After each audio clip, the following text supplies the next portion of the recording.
If telling the truth cost you a friendship, would you still say it? There's an extreme example of this in ancient American history, a story of Abinadi and Alma. Abinadi was sent by God to warn King Noah and his priests. He didn't soften the message, he didn't sugarcoat it. He told them exactly what they didn't want to hear, that their pride, their greed, and their immorality would lead to their destruction if they didn't change their lives. And what happened? They got angry, they mocked him, they called him crazy, they eventually decided to kill him. And here's the key moment. In a room full of priests who all agreed with each other, there was one priest named Alma who knew Abinadi was speaking the truth.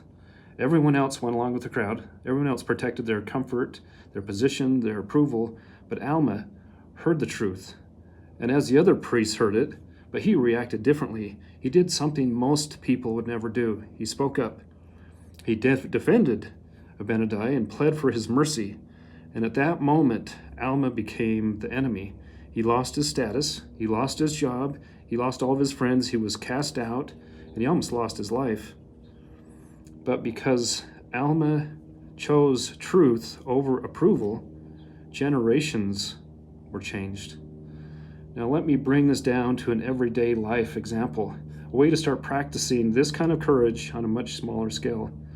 Imagine a woman whose husband gets a great job out of state, more money, more opportunity, but it means moving to a place uncomfortable with harsh winters, fewer conveniences in a rural area.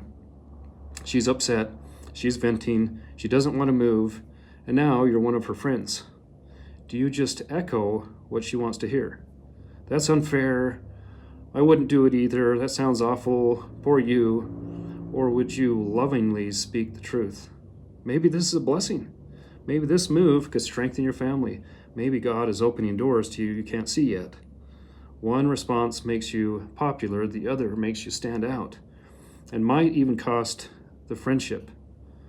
Abinadi was not popular, Alma wasn't popular, but they were right. They spoke the truth. Truth often sounds offensive to people who benefit from lies. And standing for what is right will almost cost you something. So when the truth shows up in your life, will you go along with the crowd, or will you stand up like Alma?